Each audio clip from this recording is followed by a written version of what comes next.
It's like having a 15-way relationship where no one goes to work or goes out with their friend. They're all on one vehicle that's this big. Rock am Rim, Rock am Park 2024. I'm here with the artist mother, Andy and Tyler. How are you guys? How are you doing? Terrific.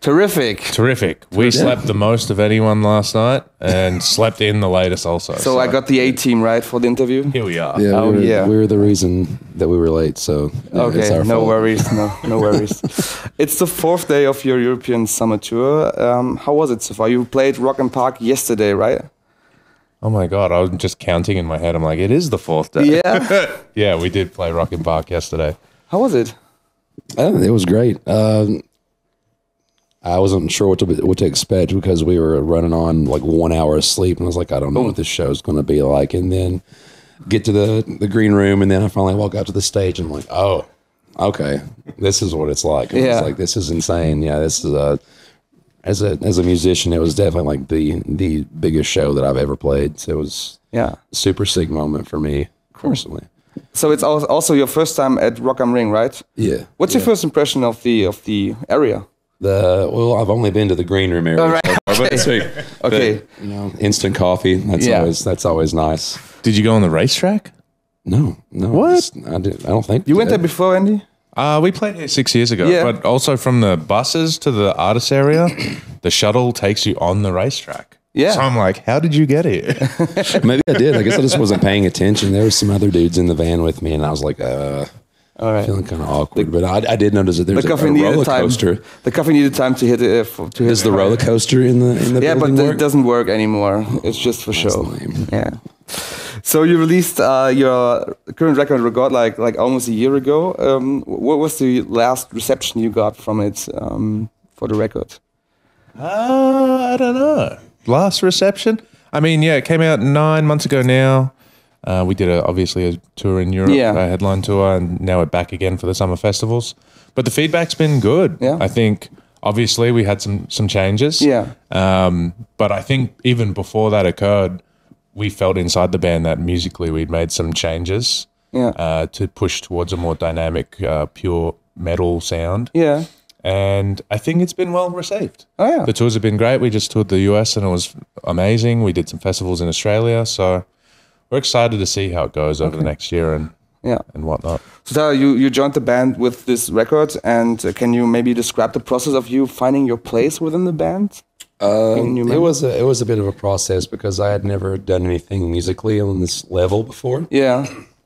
So it was also I wasn't really doing anything back at home. Yeah. Whenever I got the phone call, I'd literally quit both of my bands. Then I took like a year of just like doing nothing but like being with my family and stuff. I didn't do any shows, nothing like that. I was convinced that I wasn't going to do anything else. And then I randomly got the call, and then I kind of just got like thrown in the fire, basically. Yeah. Dusted off the cobwebs from the old voice box. Yeah. But I've done music long enough to where like it wasn't the hardest thing in the world. Yeah. Like it's very easy for me to like memorize songs and being able to perform them. And I've been a vocalist for like nearly 10 years. So it wasn't that big of an issue, but like it was a bit of a learning curve trying to be like the front man of like a much bigger band playing in front of like much bigger audiences and trying to like control all that where you're used to playing in front of like, I don't know, I'm used to playing in front of crowds of like anywhere from 50 to like 200 like local shows, floor shows, you know, stuff like that. But like it's been a process, but it's been pretty awesome, and I feel pretty blessed to be a part of it. It's been sick. Cool, great. You also did an anniversary tour for your album Hate, which was probably one of the most iconic deathcore albums of the last decades. And it shaped the sound of deathcore as a whole, maybe as well. Do you feel the same, and does this affect you in any shape or form? Do I feel the same? About this iconic status of the album. I don't necessarily feel that way. Yeah. Internally, I think how we write the music is a product of who we are. Yeah. And so if it's iconic, then cool, but it's just how I would make music. So I don't think too much about that outside of thinking, how would I want to make music? And if that happened to be iconic 10 or 12 years ago, then that's wonderful. But we don't really think about the past too much. We think, obviously we had our influences coming up and they shaped who we are, our taste, our playing style as well. And now it's just, what do we like and how do we make the sounds that we like? Yeah. It's not so much trying to make other sorts of sounds. It's just about trying to please ourselves. Sure. All right. Andy, I know you are quite busy besides that as matter within the music industry. And coming from overseas, from Australia, what are the challenges you are facing at European festivals this big?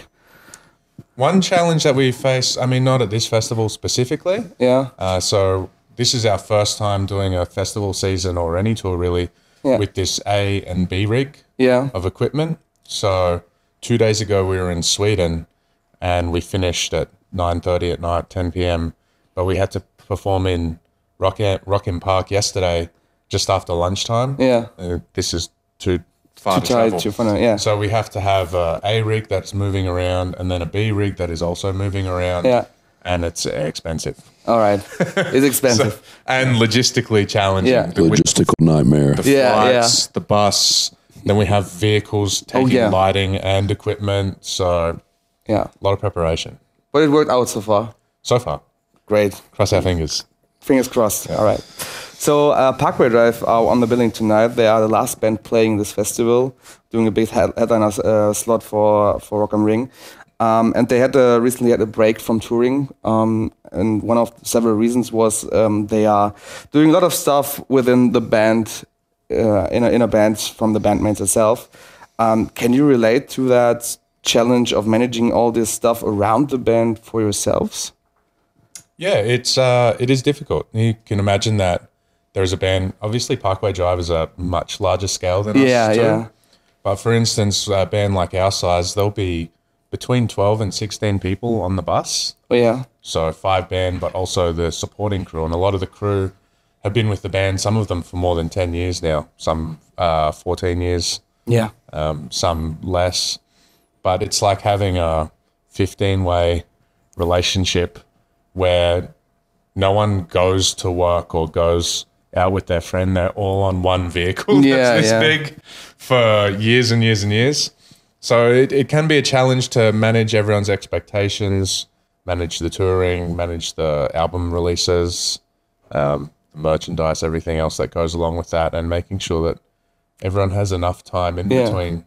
But also I think there's a bigger problem with the touring lately, like the macroeconomic environment globally. So it does give us a unique set of challenges, particularly this year and also in 2022. So I'm interested to see how it pans out in the next 18 months. Yeah. I mean, obvious question. You talked about looking into the future. Are there any plans for you releasing near future, anything new? Yep. Yeah. Nothing more you can say about that? Oh, no, we can say whatever we want because we don't even know what it's going to be. We're going to just start pumping out music as soon as we can. All right. But nothing specific with a date at a time and... Oh, no. Yeah, oh, no. It'll be a surprise to me. All right. It's definitely a surprise to him. Okay. He's still got to sing on it yet. Okay. Good. No, we have maybe close to 10 songs ready. Oh, cool. So we'll just start adding Tyler's flair and bringing him in and seeing how he wants to do it. And sounds awesome. Well. Great. Okay, last question. Will you catch any other bands playing tonight? Well, I think, is it like the same bands that were playing yesterday? I think so. I haven't seen the timetable. You haven't seen the timetable? They only give us the timetable for our stage. I'm like, but we want to see what other bands are playing. I mean, obviously you can see Parkway Drive, which are playing tonight. Yep. Måneskin are headlining on the main stage, on the big main stage. Did you watch Parkway last night? Yeah, I watched them for about 30 minutes. I watched the whole dang thing. Did you see the fireworks at the end? Not at the end, no. You should watch the whole thing. So Parkway Drive is a recommended artist to watch. I was too sleepy to stay up any longer last night. Everyone's losing their voices today. Yeah, I'm going to see Parkway. I'm going to watch Counterparts. My friend Brendan sings in that band. Yeah, sure. They're sick. Fear Factory are on as well tonight. Machine Head. I missed Fear Factory yesterday. I might try to go watch Machine Head. Might watch Polyphia again. I love Polyphia. Yeah. Oh, great also as well. Yeah. And Harriet. Harriet, yeah. Harriet, I missed yesterday. I don't know if I was eating or if I had press, but if there's nothing on today, I'm going to go check them out. Debbie is a shredder. All right. So, thank you guys for your time. You're welcome. Have a great rest of your European summer tour and a great show on Rock and Ring tonight. Thank you. Thank you. Thank you.